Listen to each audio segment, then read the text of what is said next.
Okay, so I've already got several videos that are in the classroom about the two sections we're covering this week, 1.7 and 2.1. But the one thing that I didn't really focus on in either of those videos was about solutions. And then I also wanted to focus on the equal sign and what that means and how it's used, because I often see people using the equal sign incorrectly. And so I thought this would be a really good time to make sure we cover how it should be used. So that way you can get in the habits and good practice of using it the way it's supposed to be used, so that things are not confusing later on. So I'm going to start with solution. So when we say solution, now the general definition is a solution is an answer to a problem. You have a problem, let's find the solution, how do we solve this? So that is the same in algebra, but it's more specific. So when we talk about a solution, it is usually specific to an equation. And in layman's terms, we could say, okay, it's the answer to an equation, but what does that actually mean? What it means is that it is the set of all values, and values is another way of saying numbers, that make the equation true. So what's important here is that an equation, whatever number is a solution to it, when you plug that number in, your equation is going to hold true. So like 2 plus 2 equals 4. If you had 2 plus 3 equals 4, that doesn't make sense. That's not a true statement. So a solution is something that when you put it in, both sides are equal. And that's where we get into what the equality means, that literally the left side is the same as the right side. So they have to be equivalent. So if we have an equation and it has no values that make it true, then we say there are no solutions. And there are some equations out there that have many values that make it true. So we are talking about linear equations where there is one value that makes it true. There are quadratic equations where there are two values that make it true. But there are also equations out there where every single number makes it true. It doesn't matter what number you plug in or put in there, it's always a true statement. And 2 plus 2 equals 4 is an example of that, because it doesn't matter, there's no variable. 2 plus 2 is equal to 4 all the time. So if you have an equation that has a variable and you solve and you get something that's just true all the time, that means it doesn't matter what x is. And so any number works. And so we say there are infinite solutions, or it will say that the solution is all real numbers, because there's something called complex numbers that you'll learn about in college algebra, definitely not in this class.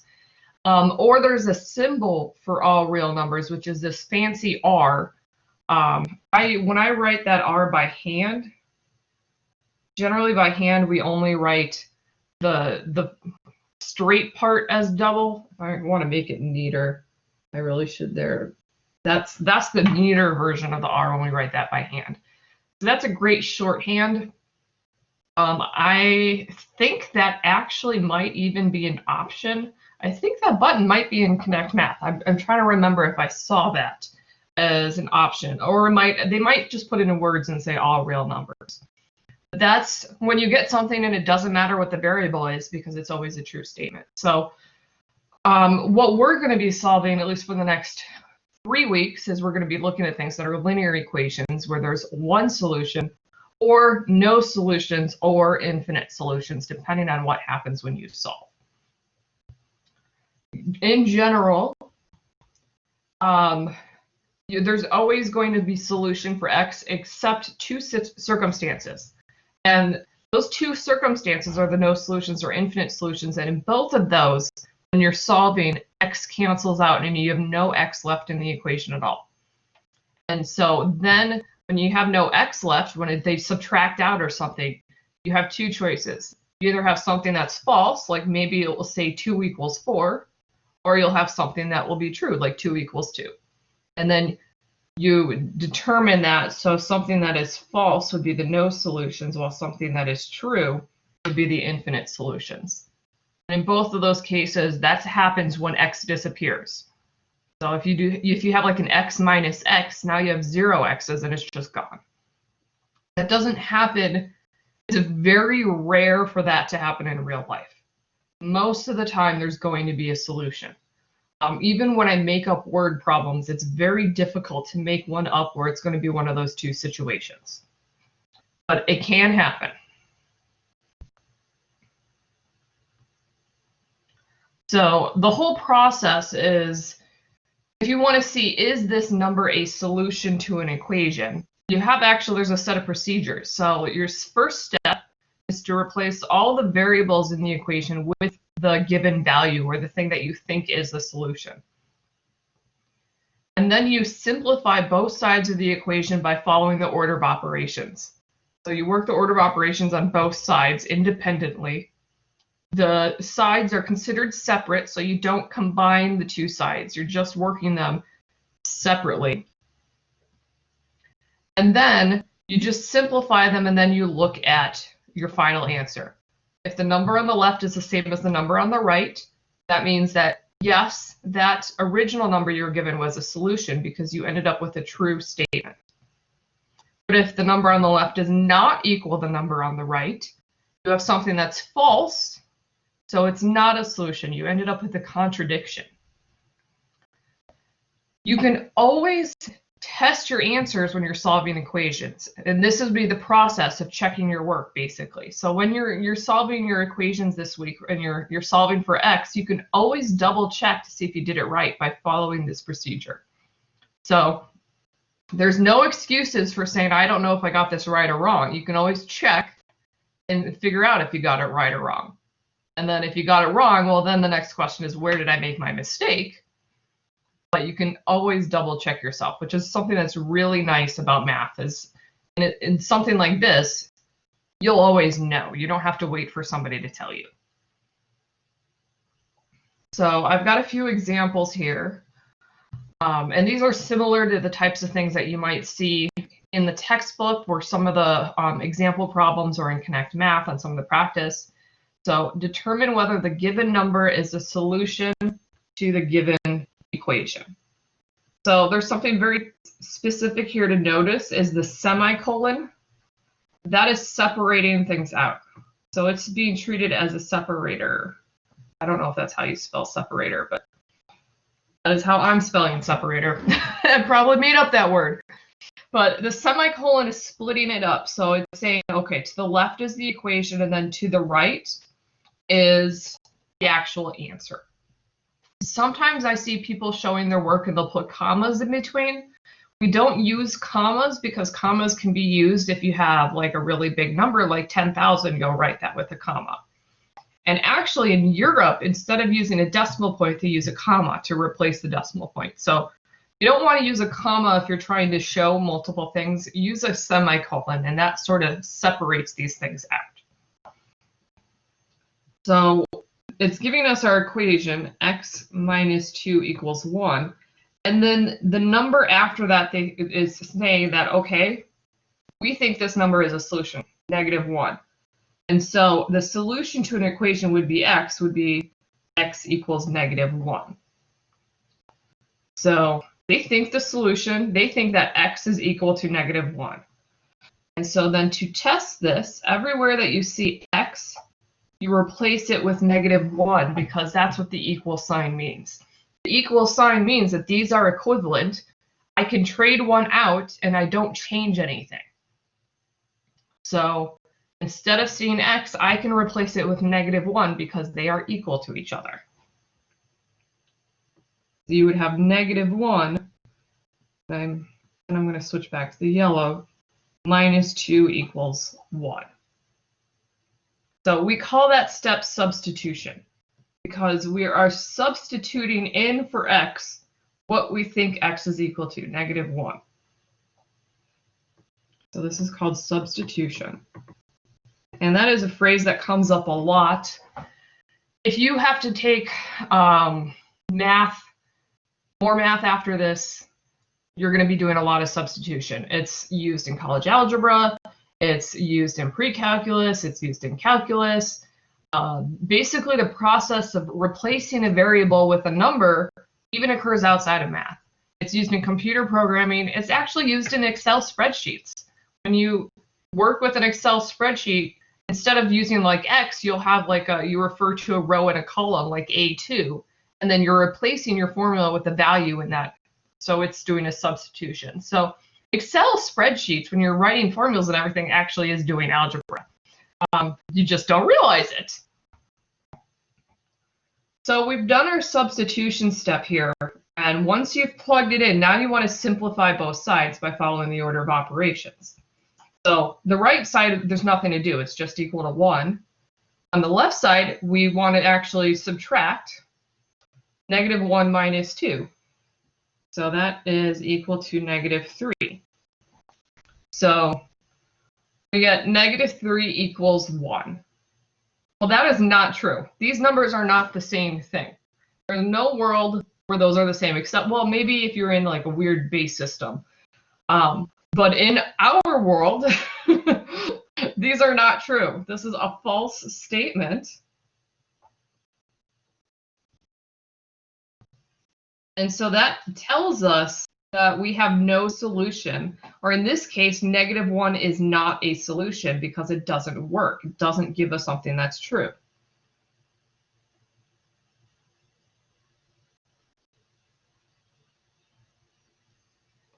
So when it says determine whether the given number is a solution, the answer is no, it is not a solution. And if you end up, I mean, frequently, just to go back to Excel, sometimes you compare whether, depending on the kind of things you're doing in Excel, sometimes you want to compare to see if two things are equal to each other. And what Excel does is it literally will tell you true or false based off of which they're actually equal. So if you were like, if you had a column where you were doing x minus 2 and then another column with 1, if you tried to use a test to see if those are equal to, you would just get out false, which would tell you, okay, they're not equal. So I'm going to do this second one in a different color so it doesn't get too confusing here. So we have 3x equals 21. That might be too dark. I'll do white. And then the solution is 7, so we think x is equal to 7. So I'm going to be replacing x with 7. So here you have to be very careful, and if you have a negative, you need to be even more careful. So 3x means 3 times x. So we're assuming if there's no plus or minus in between, it's assumed to be multiplication. So when we replace 7 in there, we need to write it as multiplication. And usually we do that with parentheses, because a number with parentheses, that means multiplication. So if there's no plus or minus in between a number and a variable, it's assumed to be multiplication. So I have 3 times 7 equals 21. So I want to do 3 times 7. And just looking this already, 3 times 7 equals 21, I know that's true. But mathematically, what you would do is you would then go further and say, okay, 3 times 7 is 21. And I have 21 on the right side. So that's true. I usually use a check mark. But you can write that's true. So if you get something that's true, that's telling you that 7 is a solution. 7 works in the equation because the whole equation is these sides need to be equal. So 7 is a solution. So that's how you can check yourself. And you see whether is the output wrong or is the output right. Now, I use the equal sign with each of these things where we are assuming these things are true.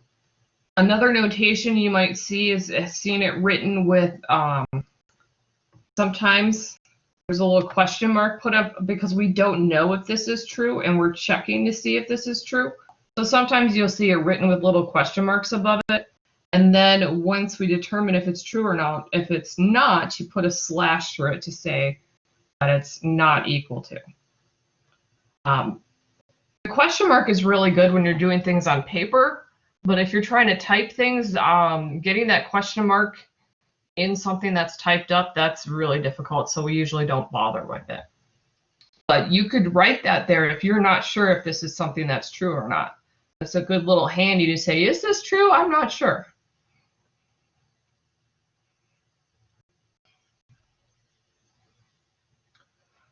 Okay, I've got a couple more complicated ones, and here we're going to use -3 for both of them.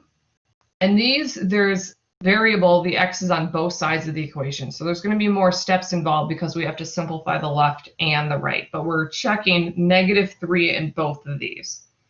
And so we want to substitute in -3 for x.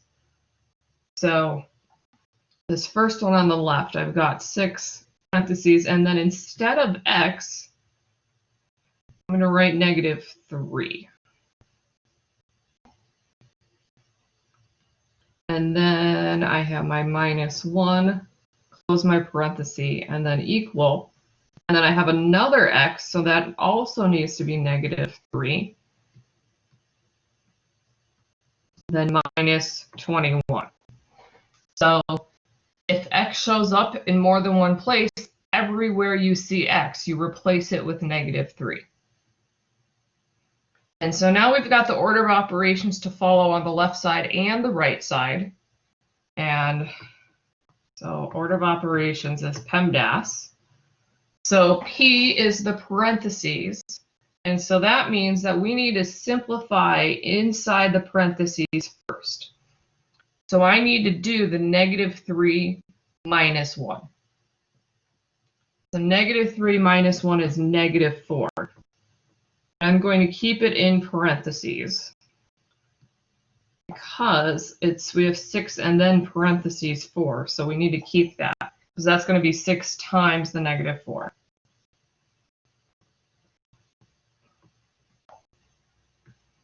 So we've got 6 times -4 equals -3 minus 21. So next step is exponents. We don't have any exponents.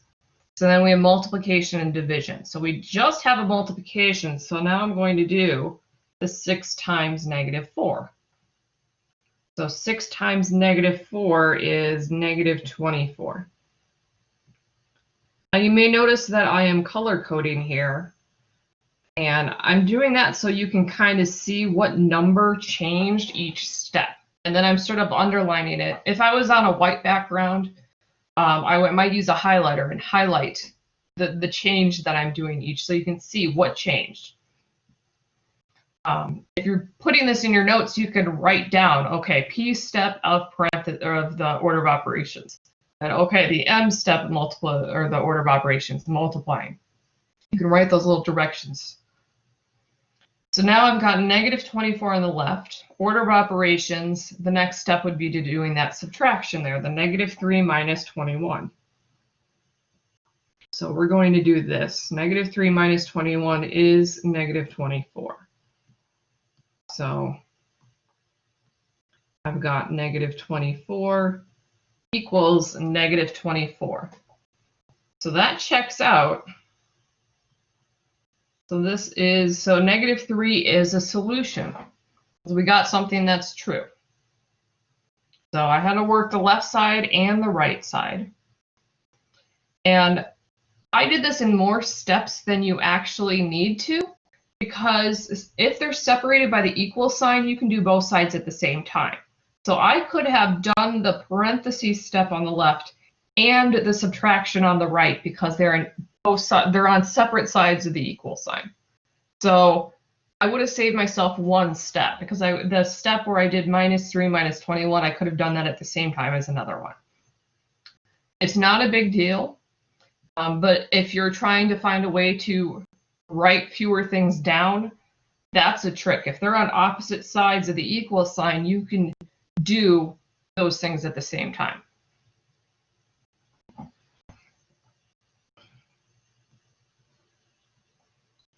So I'm going to do the one on the right. We have 5x minus 2. So that's going to be 5. And then x is -3. And 5x is multiplied. That's 5 times x. So I need to make sure that I show multiplication by putting it in parentheses to show that it's not 5 minus 3. This is 5 times negative 3. So that's really important. I have my minus 2. And I have 2x. So again, that's 2 times x. So I have to put my x as negative 3 in parentheses to indicate the multiplication. And then plus 1. So I can do the multiplication step for both sides at the same time because they're on separate sides of the equal sign. So 5 times negative 3 is negative 15. 2 times negative 3 is negative 6. And then I'm just going to carry down the other stuff that I didn't touch. So I have negative 15 minus 2 equals negative 6 plus 1. So now I need to do negative 2 minus, or negative 15 minus 2, so that's negative 17. Negative 6 plus 1 is negative 5. That is not true. So sometimes I'll just put a big X there. And so this is no, it is not a solution in this equation.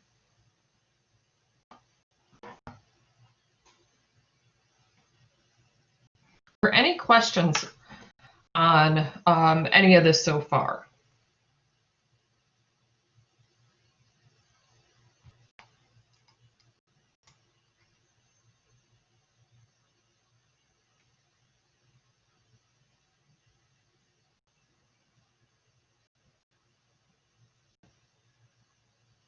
Okay. So now I want to get more specific on the equal sign. I've already mentioned some of this already, that it's very specific, that the left side has to literally be equal to the right. It's not, the equal sign does not mean I'm moving on to my next step. It's not to be used step by step to indicate you're going to the next step. It means that whatever's on the left must be the same thing as what's on the right. And if they're not, you've used it incorrectly. So I have some examples here. I try to think of some ones that I see often. So with units. So we know that 12 inches is the same thing as 1 foot because there are 12 inches in 1 foot. You can't write that as 1 equals 12 because those numbers are literally not the same. 1 is not the same as 12. If you want to indicate that there is 1 inch in, or 12 inches, I clearly did this backwards when I typed this up. There are 12 inches in 1 foot. If you want to indicate that, you must include the units, because if you leave off the units, the numbers you have written are not equal and you have something that is incorrect.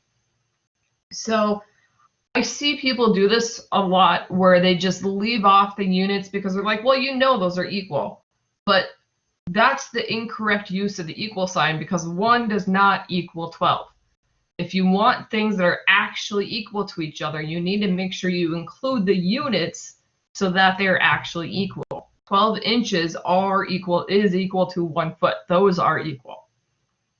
Another one that I have seen is with money and years and like trying to find things. So this actually comes from an example from my pre-calc class because I see people do this all the time.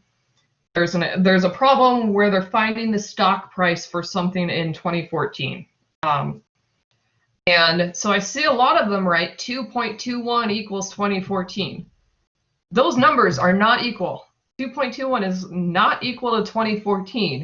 So you can't write that because that is a false statement. I've also seen people try to put in the units that $2.21 equals 2014. That also is not true because the dollars does not equal years. Time and dollars, there's no equivalent, there's no conversion between those. So there's some instances where, yes, in 2014, it might be $2.21, but you can't make them equal to each other just to indicate your answer. So the equal sign is not just to say, it should not be used to say this is what my answer is for this year, because those things are not equal. So you want to be very, very careful because you have to use it if they're equal, not to indicate answers. Most of the time it does indicate an answer. X equals something. That's because they are actually equal. So you have to be very, very careful about that. So I've got a few examples here that the first one I've seen people do. 15% equals $10. So I've seen people write that in their work, like if they're doing a word problem involving percents and maybe they're finding tip. And so whatever the amount of tip was $10. And so they'll write 15% equals $10 because it's a 15% tip. You can't do that because 15% is a number. So 15%, the definition of percent is that it's that number over 100. And if you put that as a decimal, that's 0.15. 0.15 is not equal to, and that's our not equal to sign. That is not the same thing as $10. Those numbers are not equivalent. It's just not the same. So you can't use the equal sign that way. That is not a valid use of the equal sign. What you would want to do instead is write it maybe in words. Like you might want to say a 15% tip would be $10. So sometimes you have to give your answer in a sentence or words because using the equal sign to indicate it, maybe on shorthand, you know what that means. Those things are actually not equal and you're using your equal sign improperly. Second one here is 1/8 equals 0.125. So if you're comparing this fraction, you're going to actually figure out, well, what is 1/8 equal to? And that is a true statement because 1/8 as a decimal is 0.125. They are measuring the same quantity. Even if they look different, they are equal to the same amount of stuff, essentially. So this is one where it is a valid use of the equal sign because they're indicating they're measuring the same thing. And you can, if I connect that explanation back with 12 inches and 1 foot, they're measuring the same amount. But measuring money and measuring years those are not the same measurements. Money is divided very differently than years are divided, and those are not measuring the same thing. So that's why you can't make them an equal sign because they're not measuring the same quantity, if that makes sense.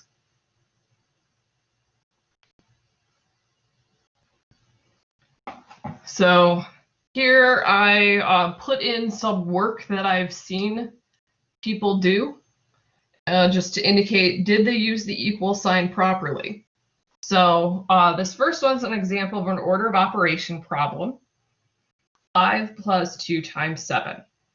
So what I've seen people do is first order of operations, you do the 2 times 7, the multiplication. So they say, okay, 2 times 7 equals 14. And then they say, okay, I need to add 5 to that. So 14 plus 5 equals 19. And so then they're like, okay, my answer is 19. But there's a problem with that. Because if we look at this side is true. 14 plus 5 is the same thing as 19. But the problem comes about because the other side, 2.7, or 2 times 7, equal 14 plus 5. That is not true. That is false. So this is an incorrect use of the equal sign because they've put something equal that's not actually equal. And when you have equal signs in a row like this, The first thing and the last thing are also supposed to be equal, but 2.2 times 7, I keep reading that as a decimal point, 2 times 7 equals 19. That is also false. 2 times 7 is 14. So if you use an equal sign, everything in that line needs to be equal. It was equal if they stopped at 2 times 7 equals 14, but because then they kept going, it made it no longer equal. So this is not valid. So the correct way to show your work here would be that you have your 5 plus 2 times 7, and 2 times 7 is 14. This is why we do everything vertically. So then, okay, we have that 14, we have our plus 5, and then that's equal 19. And you can, if you want, put equal signs there, which is assuming that it's equal to the step above it. And that would be okay, but we generally don't like to do that because it's sort of unclear what are you equal to. But you want to work everything vertically, because you don't use that equal sign and then continue working to the right. Then you start getting into problems where what you've written is not actually equal anymore. And it's also a lot harder to follow your work, because if somebody didn't know what the original problem was, they'd be looking at 2 times 7 equals 14 plus 5 and be like, well, that doesn't make any sense. They'd be like, where did that 5 come from? So you want to be very careful. And I hit on this, and this is going to serve you well through this class to keep you organized and in future classes. Make sure everything is going vertically so you don't run into this problem.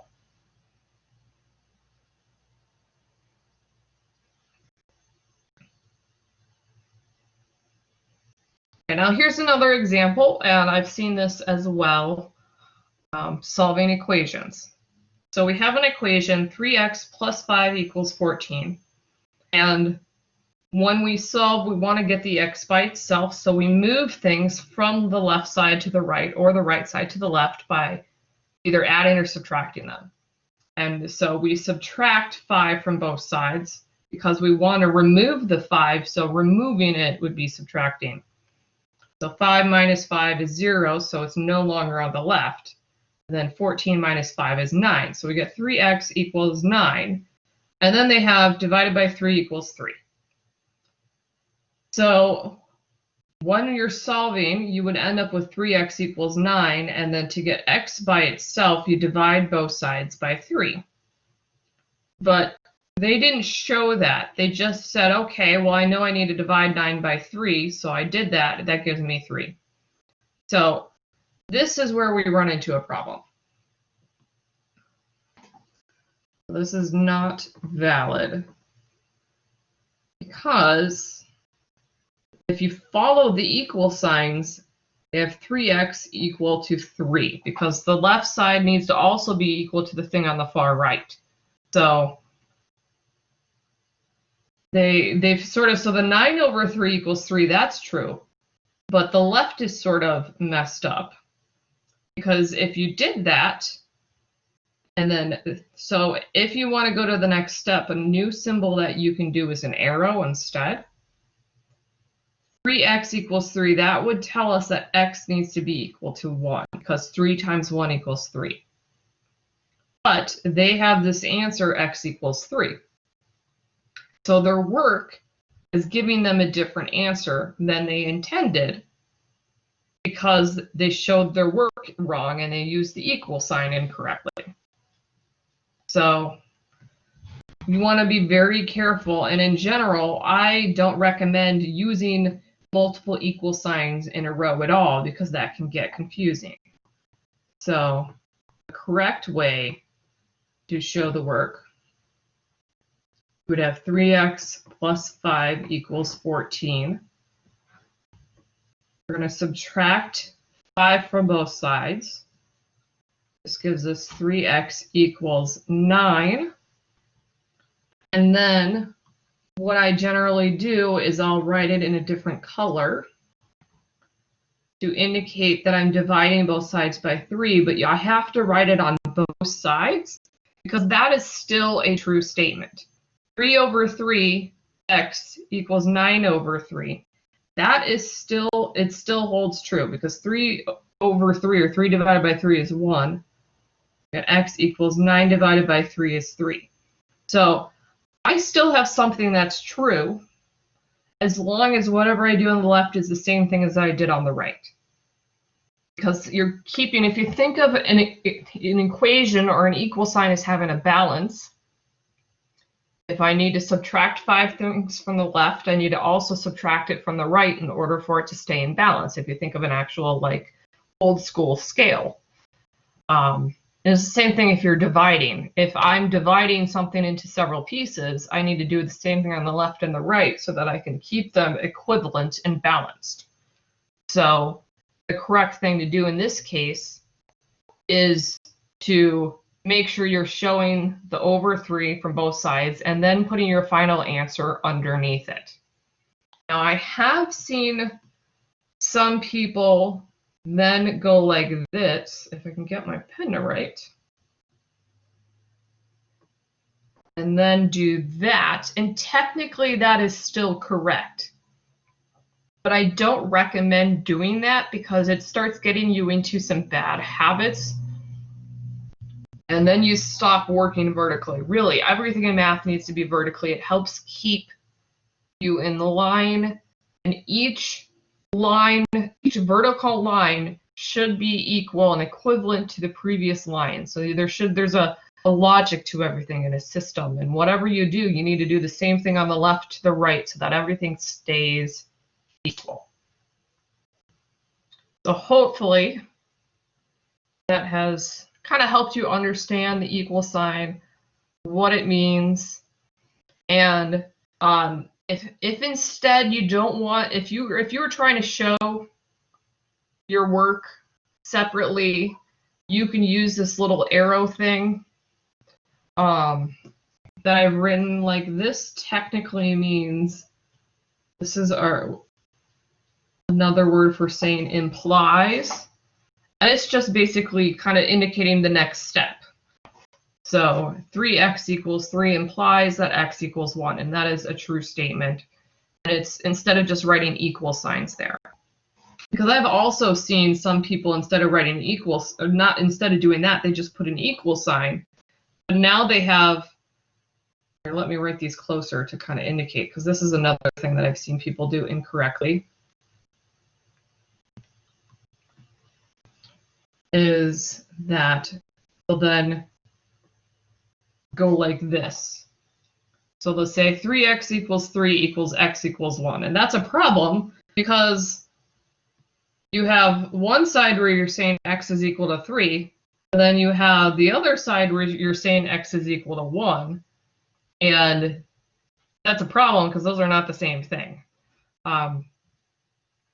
Those are contradictions there. So that's a messy way that I've seen people use equal signs, and you don't want to do that. So if you're trying to do something like that, again, you need to use the arrows like this,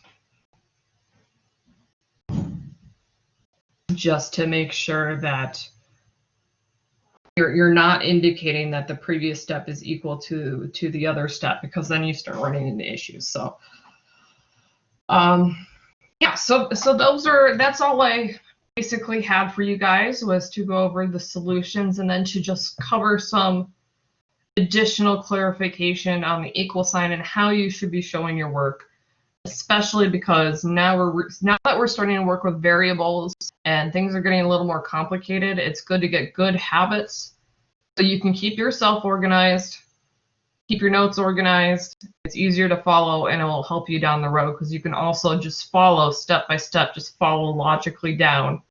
You don't get too confused. So do you guys have any questions?